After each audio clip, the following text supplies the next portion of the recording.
Hello and welcome to episode 190 of Tall Guy Talks Travel with Rick Doherty. Of course, I am your host, Rick Doherty. Next week will mark the 40th anniversary of Michael Eisner taking over as chairman and CEO of the Walt Disney Company, a position he held until September of 2005. Disney is a nostalgia business, and that creates rose-colored glasses for the way things were in the so-called glory days. Many Gen X and millennial Disney fans started going to the theme parks when Eisner was in charge, and his time in leadership is certainly looked at more fondly now than it was in the early years of the 21st century.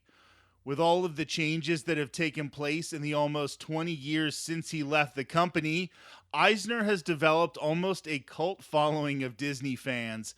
Especially when dealing with corporate executives, nothing is ever as cut and dry as the prevailing narrative. The Eisner era was marked with great expansion to the Disney parks, a focus on customer service that many feel has been lacking in recent years, and the Disney renaissance of movies that returned Disney animation to a glory and financial success not seen since before Walt was distracted by the Florida Project. I decided that I wanted to take a much deeper dive into Michael Eisner and his time in charge of the Walt Disney Company. I will have one episode of the podcast per month for the next few months in which I focus on Eisner. This isn't going to be a puff piece, and it isn't going to be a hit piece either. We're going to take an objective look at the man and the chairman to see if things really were as good as they seemed at the time. Or more accurately, were they as good as they seem with 2020 hindsight? Please do me a favor, you know what I'm about to ask. Take this moment right now to make sure that you're subscribed to the Tall Guy Talks Travel with Rick Doherty YouTube channel. You'll want to hear all of these episodes about Michael Eisner, stay up to date on everything happening at the theme parks heading into the holiday season, and you will absolutely want to make sure that you catch our 200th episode on Thanksgiving Day. We're starting to try and plan what to do as a big celebration. To be a part of everything we do here, you need to be subscribed to the YouTube channel. There are many times where the first day a new episode of the podcast goes live, we already have twice as many views for that episode than we have subscribers. We know you all are here, and we know that you all enjoy the content, so please help us in that small way. Subscribe to the Tall Guy Talks Travel with Rick Doherty YouTube channel. Like and comment on videos, and of course, share anything that you like with your Disney and travel-loving friends. Now, let's take a look at Michael Eisner and the path that led him into the entertainment industry. When writing about Walt Disney, Eisner mused, quote, "I was fascinated at a personal level by Walt's resilience, optimism, and relentlessness in the face of the endless obstacles that began with a very difficult childhood and continued in his work life right up until his death in 1966. I was awed at a professional level by Walt's immense creativity and originality, both as an artist and businessman, stretching over a remarkable 40-year period." Walt Disney and Michael Eisner grew up in such differing circumstances that it's hard to see how Eisner was able to develop such a deep connection to the man who created the company he would one day run. Despite being born in Chicago in 1901, a time when it was the second biggest city in the United States, Walt was 5 years old when the family moved to the small town of Marceline, Missouri. The fact that Disneyland's Main Street USA is based on the main drag in Marceline is a piece of trivia so common among Disney fans that it rivals the fact that MTV's first video ever played was the Buggles' Video Killed the Radio Star in the duh category. The town was built around the railroad. According to the Walt Disney Hometown Museum, quote, "Without the railroad, there would be no Marceline. The Santa Fe Railroad essentially created the town as a division point on the Kansas City to Chicago line." Elias Disney, Walt's father, struggled financially for most of his life. You can tell the respect Walt had for his father by looking at the jobs Elias held while trying to make ends meet. The son of Protestant immigrants from County Kilkenny in Ireland, Elias's earliest employment was on the family farm before he moved on to the Kansas Pacific Railroad in a machine shop and eventually to the crew in Colorado building the Union Pacific line. When that job was finished, he tried to take advantage of his Irish roots and his ability to play the fiddle to become a professional musician. It's hard to say after well over 100 years, but this failure to make money as an artist may have played a part in his skepticism in Walt's ability to make a career out of his drawings. Shortly after getting married to Walt and Roy's mother, Elias moved to Daytona Beach to be a hotel manager, and then, ironically, to Kissimmee, Florida to be a mailman. He also purchased 160 acres of land, ironically, near Kissimmee, Florida, in an attempt to become an orange grower, but his acquisition of land in Kissimmee did not turn into the successful venture his sons created nearby in the 1960s and 70s. After that failure, Elias moved back to Chicago to work construction at the 1893 World's Columbian Exhibition, and he bought shares in a jelly canning and apple juice company in Chicago. In 1906, the Disneys moved to Marceline for Elias to work as a contractor and eventually as a farmer. Typhoid fever and pneumonia led to the farm failing and caused major financial hardships. In a story Walt recounted often, Elias purchased a Kansas City Star newspaper route on July 1st of 1911. He was able to take advantage of the free to extremely cheap labor from his sons Roy and Walt, and his access to butter and eggs from a dairy farm in Marceline made this endeavor even a little more reliable. They were able to deliver the papers and the dairy products as a way to maximize the effort. From all accounts, Elias was extremely rough on his children, and he was not supportive of Walt's desire to become an artist. For Michael Eisner, however, childhood wasn't nearly as difficult when it came to finances and stability. Eisner's mother, Margaret, was the president of the Irvington Institute, which was a hospital that treated children with rheumatic fever, but that wasn't where she got the majority of her money. Margaret was a descendant of the family that founded the American Safety Razor Company, which was later renamed Gillette. Over decades of innovations, mergers, and name changes, there was a purchase from Philip Morris.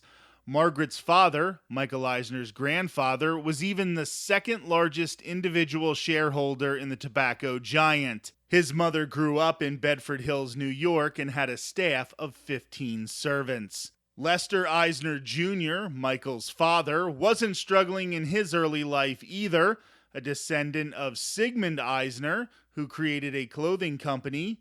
As one of the first uniform suppliers to the Boy Scouts of America, sales were almost guaranteed. Lester used his family money and connections to attend Princeton and Harvard and become a lawyer. He also spent time as a regional administrator of the United States Department of Housing and Urban Development, or HUD. This wealthy upbringing doesn't mean that the Eisner family liked to waste money, however. There was an old money frugality that followed Michael Eisner into his time as an executive. Once, Michael's grandmother saw him getting out of a cab in Manhattan. She went up to him and yelled at him for wasting money on a taxi when New York had great and affordable public transportation. As chairman and CEO at Disney, Eisner would often show a willingness to spend money if he thought it would lead to a better product, but he also cut costs in other areas. That incident with his grandmother obviously stuck with him. From 1906 to 1911, Walt Disney lived at 119 West Broadway Street in Marceline. Michael Eisner grew up on Park Avenue in Manhattan. Walt Disney went to a public school. Michael Eisner went to the illustrious Allen Stevenson School on the Upper East Side from kindergarten to ninth grade. From 10th grade to graduation, he was at the Lawrenceville School in Mercer County, New Jersey. This was a tough time for Eisner. The prep school often sent students to nearby Princeton, which was possibly the goal of Michael's father, Lester, who had attended Princeton himself. The Ivy League, however, wasn't necessarily high on Michael Eisner's priorities, and he was often distracted during his studies. His natural abilities were enough for him to thrive at the Allen Stevenson School, but that wasn't the case at Lawrenceville. After a growth spurt, Eisner lost some coordination and was cut from the football and basketball teams. He hated being away from home for such long periods of time. The Lawrenceville School is one of the oldest prep schools in the U.S. It was founded by Presbyterian clergyman Isaac Van Arsdale Brown in 1810 as the Maidenhead Academy. Those Presbyterian roots certainly made a difference for Eisner. It was at Lawrenceville where Eisner really started to notice his Jewish heritage separated him from many of the other students. Lester Eisner considered himself an atheist and therefore raised his children in what could most generously be described as a secular Jewish household. Bigots, however, rarely consider that type of nuance. These types of discrimination don't have much to do with doctrine. The concentration camps of Germany were filled with people who had Jewish blood running through their veins, and it didn't matter what they believed. The Black and Tans didn't find Catholics in Northern Ireland and ask them if they believed man was saved by faith alone or if it took a combination of faith and works to earn salvation. Religious hatred is about ethnicity. Michael Eisner had always been told that his family was German, but at Lawrenceville he ended up in a fist fight with a fellow student who called him an anti-Semitic slur. He was often the butt of jokes due to his Jewish background. In the book Disney War, author James R. Stewart theorizes that the teasing and abuse Michael received due to his wealthy upbringing and his Jewish heritage could have been part of the reason that he didn't follow his father Lester's footsteps to Princeton.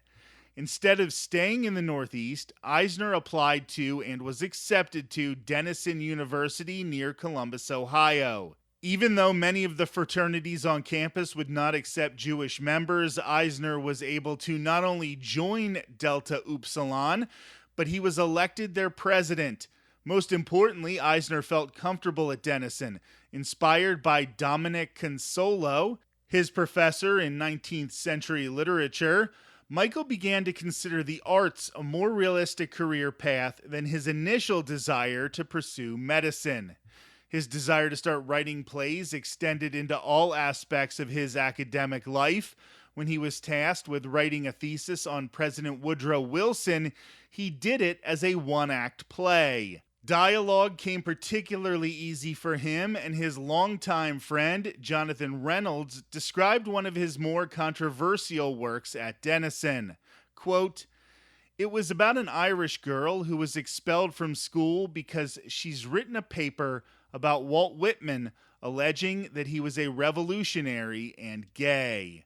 So she goes back to work in her father's Irish bar, and in the second act, there's a death and a funeral, and Eisner insisted that a life-sized coffin be placed on the bar. If there was a place where Eisner was like Walt, it was the desire to be a part of the creative process and viewing himself as a creative. While Walt Disney was in Europe for World War I, he started drawing cartoons on the side of his ambulance. Eventually, some of his work in the Army was published in Stars and Stripes. Walt was an apprentice of Pessman Rubin Commercial Arts Studio when he returned to Kansas City after the war. This is where he met future business partner and fellow artist Ub Iwerks. The two met while he was drawing commercial illustrations. After the two were laid off from Pessman Rubin's in 1920, they started Iwerks Disney Commercial Artists, which struggled to attract business, so Walt left for the Kansas City Film Ad Company.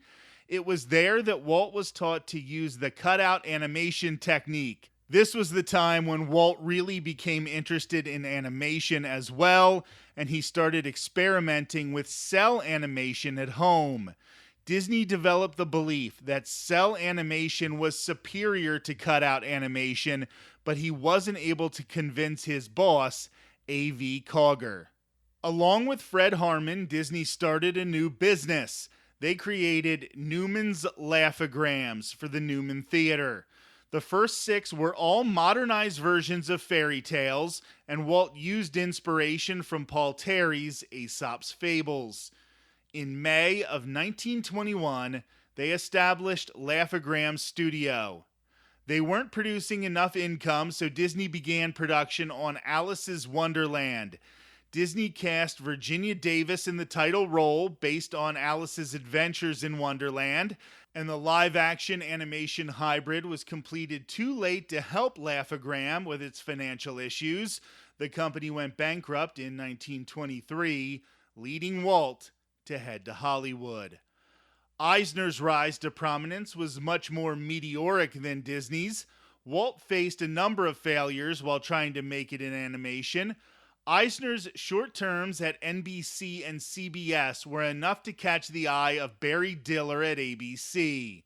Diller made Eisner an assistant to the national programming director. It didn't take Eisner long to become a senior vice president in charge of programming and development. When Diller moved over to Paramount Pictures to become chairman in 1976, Eisner joined him from ABC and was given the title of president and COO of the movie studio. This was an era of incredible success for Paramount Pictures. Saturday Night Fever, Flashdance, Grease, Raiders of the Lost Ark, Beverly Hills Cop, Footloose, the Star Trek franchise, and many other successful movies were produced by Paramount during this time. As for television, Paramount produced Happy Days, Laverne and Shirley, Taxi, Family Ties, Mork and Mindy, and in my humble opinion, the second greatest television show of all time, Cheers. It was while at Paramount that Eisner wrote his manifesto. He distributed the 21-page document to Paramount executives.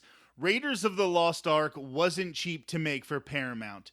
George Lucas and Harrison Ford were still riding high from Star Wars, and Steven Spielberg as director came with a high price tag as well.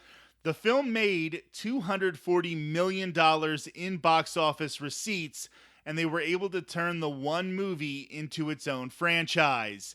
Still, Raiders wasn't the formula that Eisner wanted Paramount to follow with all of their movies. He wanted the company to focus on small budgets and good stories. Unlike a lot of executives, Eisner used his experience as a playwright to judge the scripts being pitched. In the manifesto, Eisner stated that, quote, "In order to make money, we must always make entertaining movies. And if we make entertaining movies, at times, we will reliably make history, art, a statement, or all three. We may even win awards.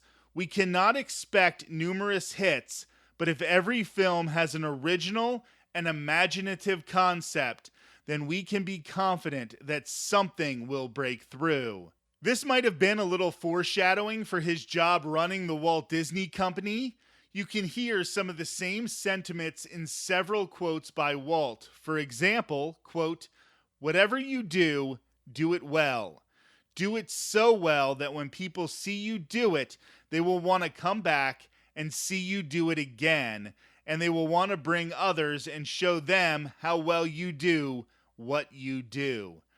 After the manifesto was circulated through Hollywood, Eisner became more highly respected. The impact of his philosophy was shown in the production of Terms of Endearment.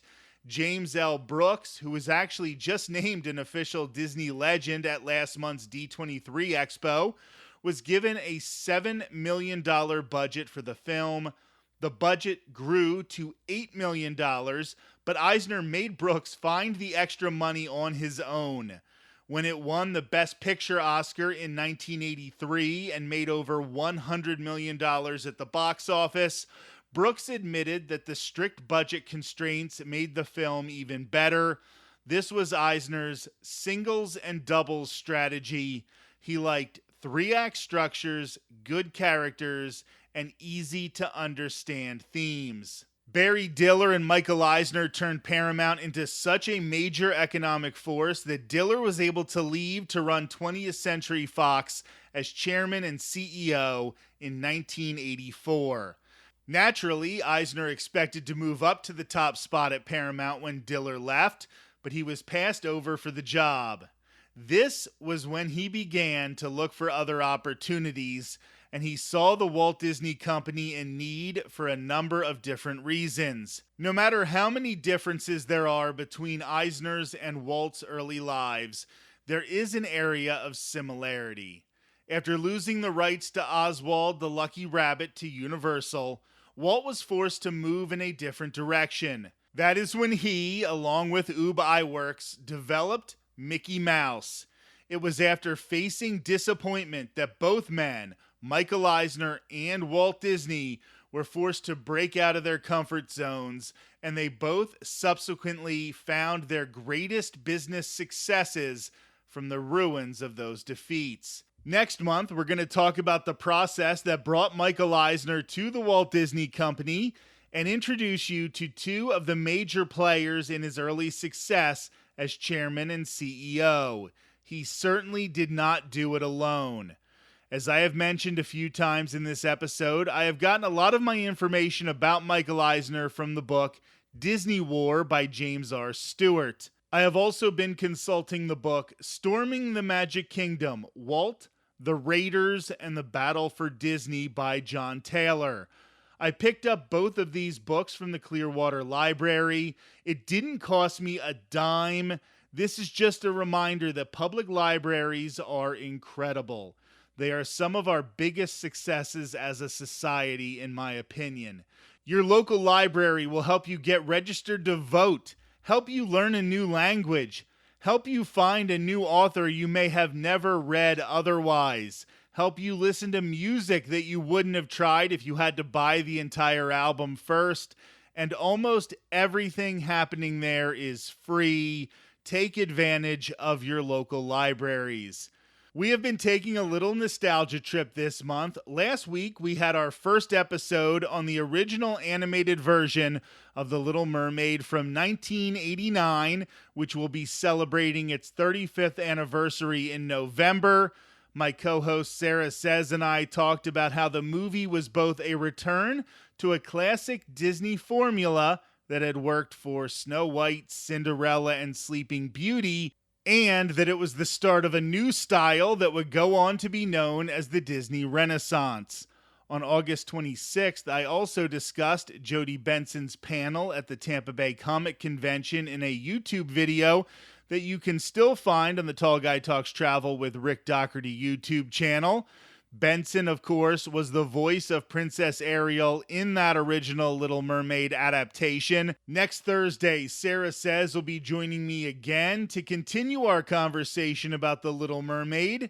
We will discuss the sequel, the book, the live-action remake, the musical, and some television adaptations as well. Here's a little taste of Sarah Says talking about a musical version. So I live in Seattle, or around Seattle, I should say. So I am fortunate enough to live near a theater that actually gets a lot of shows that preview before they go to Broadway. Or in this case, the first time I ever got to see it live was Disney gave this theater, the Fifth Avenue, rights to rework The Little Mermaid.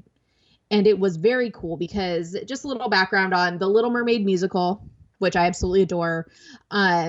It started in Denver and then it moved to Broadway. It was all done so that they looked like they were swimming, but they were on those Heeley shoes, the tennis shoes that have the heels in the back, or the wheels in the back of them.